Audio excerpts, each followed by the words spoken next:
I'm sitting by the floor-to-ceiling window of my downtown apartment, the city lights spilling across my silk blouse like tiny stars. The hum of traffic below is oddly comforting, a steady reminder that life moves forward, even when some people choose to stay stuck. My phone buzzes on the marble countertop, breaking my reverie. A text from my mother. I hesitate, fingers hovering. Part of me wants to ignore it, let it go. Another part is curious, because somehow, after all these years, I still care what she thinks. The message is brief. We need to talk about the family gathering. My chest tightens. Memories flood in, uninvited but vivid. The car crash. The hospital smell. The deafening silence when I called my parents, hoping they'd come. Instead, they chose my sister's awards ceremony that night. I remember the sting of betrayal, the coldness in their eyes, the way my heart shattered in slow, quiet pieces while they clapped and celebrated someone else. I trace my finger along the smooth rim of my coffee cup, willing myself to focus on the present, on the life I've built, quietly, fiercely, without them. My office is immaculate, filled with pieces I've curated, photographs of trips, awards I've earned, little mementos that remind me of how far I've come. Yet, even here in my sanctuary, the past presses against me. The irony isn't lost. I survived what they chose to ignore. And now, maybe it's finally time they see the woman I've become. I was 22, freshly graduated, my world full of promise. Or, at least I thought it was. That night, the rain had turned the streets into slick mirrors, reflecting the flashing lights of passing cars. I'd been driving home from a late meeting when it happened. A sudden impact, metal screeching, the world tilting violently. The car spun, the airbag smacking my face, pain shooting through my shoulder, my wrist. Everything was chaotic, raw, terrifying. When I finally opened my eyes in the hospital, wrapped in crisp white sheets, the first thing I wanted was to hear my parents' voices, to see their faces, to feel their arms around me. But the room was empty. I called them. Over and over. Nothing. Only a voicemail that never returned my plea. And then I found out. They were at my sister's awards ceremony, clapping and smiling while I lay in a hospital bed, trembling from shock and pain. I remember sitting there, my heart heavy and hollow, wondering if I had been invisible all along. The nurse brought me a small blanket and a thermos of tea, and a voice behind me spoke gently. My grandmother. She had always been my secret strength. They may not see your struggle, she said, brushing hair from my face, but you don't need them to define your worth. You've survived. That's enough for now. Her words were a lifeline. I clutched a small charm she had given me years ago, a silver key on a delicate chain, and whispered a promise to myself. I would not let their choices decide who I was. Pain, betrayal, neglect, they would not shape the rest of my life. That night, I made the decision to stand alone, to fight for every piece of dignity and success that I deserved. As I lay back, staring at the ceiling tiles, I realized independence wasn't just about leaving them behind. It was about claiming my own story. And in that sterile, quiet hospital room, I took the first trembling step toward a life that was completely mine, one no one could ever ignore. The first months after the hospital were brutal. Every movement, every minor task, felt like a battle against my own body and the lingering shock of betrayal. But I had my grandmother's charm and her words, a quiet reminder that I was capable, resilient, and deserving of more.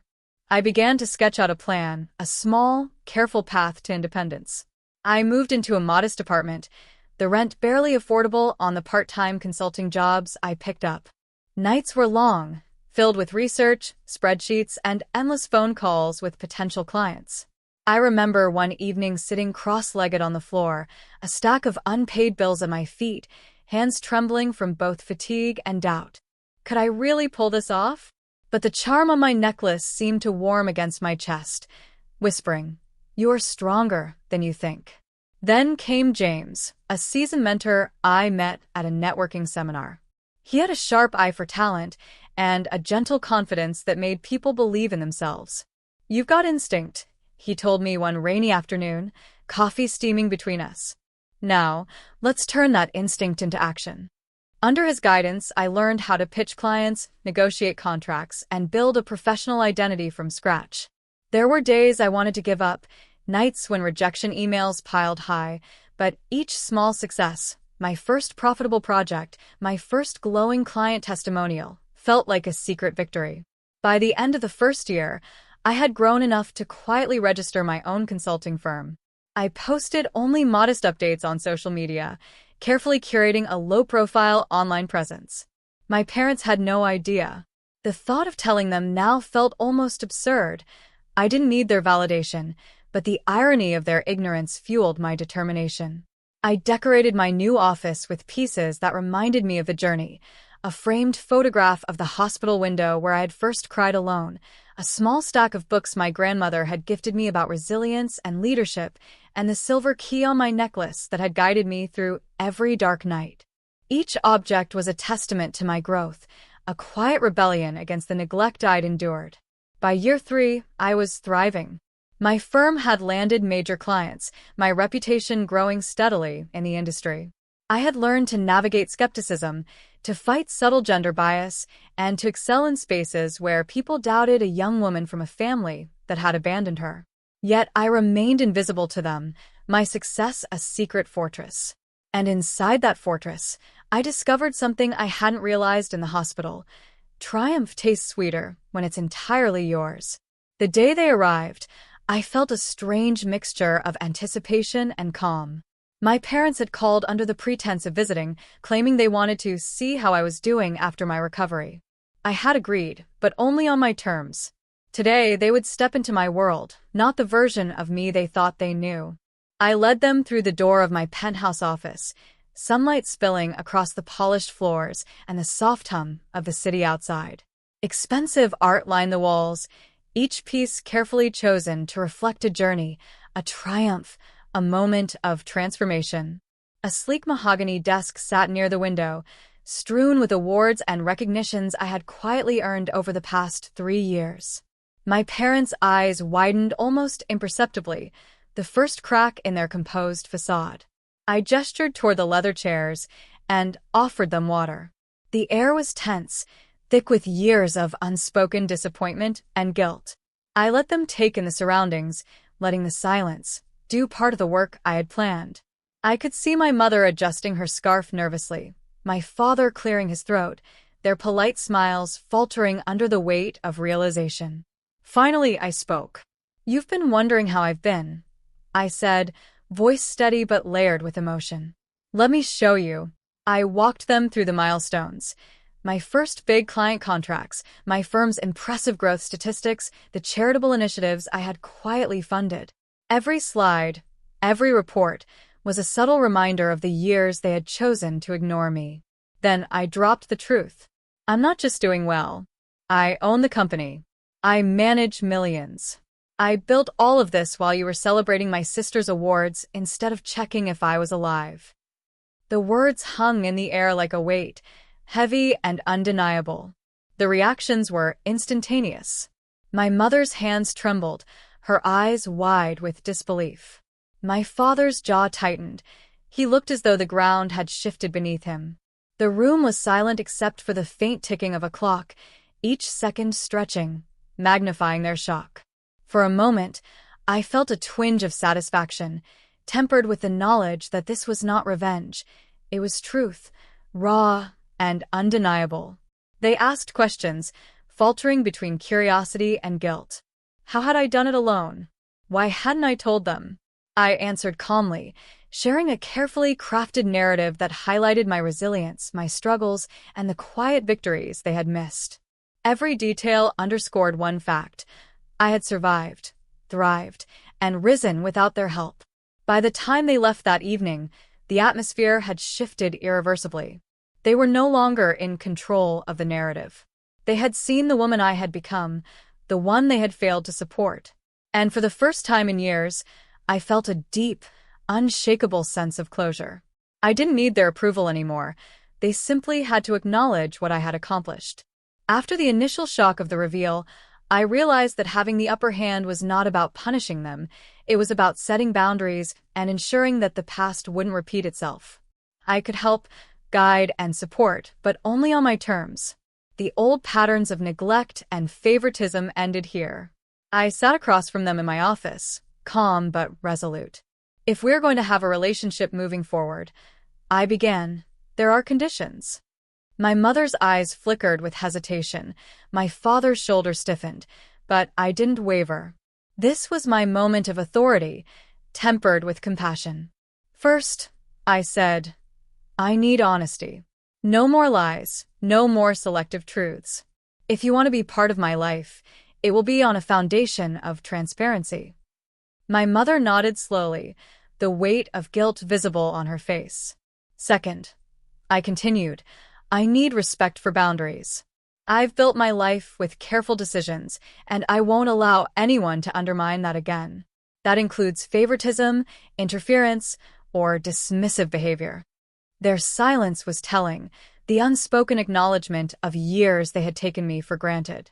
Third, I said, taking a breath, you must invest in yourselves. You've spent so much energy comparing, judging, or celebrating only one child. It's time you each find fulfillment outside of old family patterns, pursue hobbies, support causes that matter to you, grow as individuals. I saw their faces soften slightly, the idea of self-reflection settling in. Finally, I added, and if there is any relapse into toxic behaviors, I will step back. Permanently. The gravity of my words hung in the room, a mixture of firmness and care. This wasn't about revenge. It was about growth for them and for me. For the first time, I noticed subtle shifts. My father cleared his throat, meeting my gaze with a tentative acknowledgement of his mistakes. My mother's hands unclenched, her voice trembling as she whispered a tentative, "We understand." It wasn't immediate redemption, it never is, but it was a start. I also made it clear that financial assistance or favors would no longer be unconditional. Any support would come with mutual accountability and respect, a reflection of the life lessons I had learned through struggle. Independence, after all, was not just my shield, it was my gift to them, if they chose to accept it responsibly. By the end of that evening, I felt an unfamiliar but empowering serenity. I was no longer a passive participant in the story of my life. The power shift had been completed, not through confrontation alone, but through intentional, deliberate action that demanded acknowledgement, change, and self-growth. For the first time, I felt like the woman who had survived a crash, betrayal, and neglect had truly reclaimed her place in the world, on her terms, fully unshakable. Weeks passed, and subtle changes began to unfold. My parents started showing up in ways that felt genuine, not performative. My mother began volunteering at a local women's shelter, something she had always talked about but never pursued. My father took up photography, a hobby he'd shelved for decades under the weight of work and pride. Their gestures were small, tentative, but they were steps. For me, the transformation was internal as much as external. I found myself reflecting often on the trajectory from that hospital bed to this penthouse office. The pain I endured, the nights spent questioning whether I had the strength to survive, the crushing disappointment of being overlooked by the very people who were supposed to protect me, all of it had forged the woman I had become.